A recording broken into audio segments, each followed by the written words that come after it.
కోతి రాజు త్యాగం.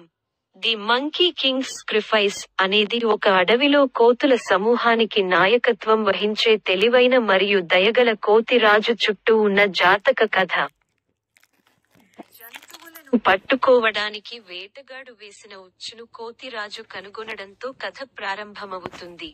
తన తోటి కోతులకి దాని వల్ల కలిగే ప్రమాదాన్ని అర్థం చేసుకున్న రాజు, పరిస్థితి యొక్క ఆవశ్యకతను గ్రహించి వాటిని రక్షించడానికి ఒక ప్రణాళికను రచించాడు. సంభావ్య ప్రమాదాలు మరియు పర్యవసానాల గురించి తెలిసినప్పటికీ, కోతిరాజు తన సమాజం కోసం తనను తాను త్యాగం చేయాలని నిర్ణయించుకున్నాడు.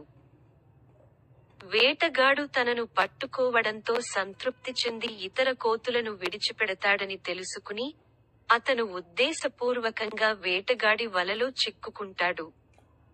ఈ నిస్వార్థ చర్య కోతిరాజు యొక్క లోతైన కరుణ మరియు ఇతరుల శ్రేయస్సును తన స్వంత భద్రత కంటే ఎక్కువగా ఉంచాలనే సంకల్పాన్ని ప్రదర్శిస్తుంది.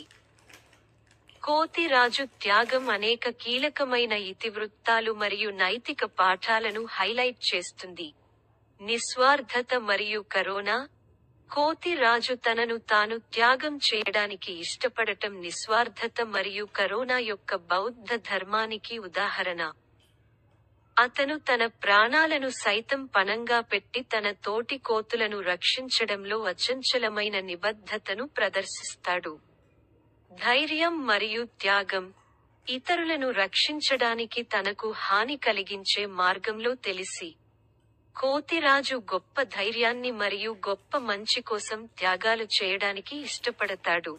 అతని చర్యలు గొప్ప ఆదర్శాల సాధనలో ధైర్యం మరియు స్వీయ త్యాగం యొక్క ప్రాముఖ్యతను నొక్కి చెబుతున్నాయి.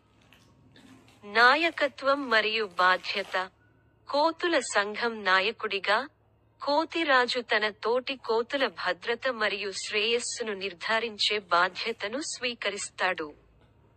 అతని నిర్ణయాత్మక చర్యలు మరియు కర్తవ్య భావం సమర్థవంతమైన నాయకత్వం మరియు జవాబుదారీతనం యొక్క లక్షణాలను హైలైట్ చేస్తాయి. తాదాత్మ్యం మరియు పరోపకారం. కోతిరాజు యొక్క స్వీయ త్యాగం తాదాత్మ్యం మరియు పరోపకారం యొక్క శక్తివంతమైన ఉదాహరణగా పనిచేస్తుంది. అతను ఇతరుల సంక్షేమానికి ప్రాధాన్యత ఇవ్వడం ద్వారా మరియు అన్ని జీవుల పట్ల కరుణను ప్రదర్శించడం ద్వారా, ప్రేమపూర్వక దయ, మెట్ట సూత్రాన్ని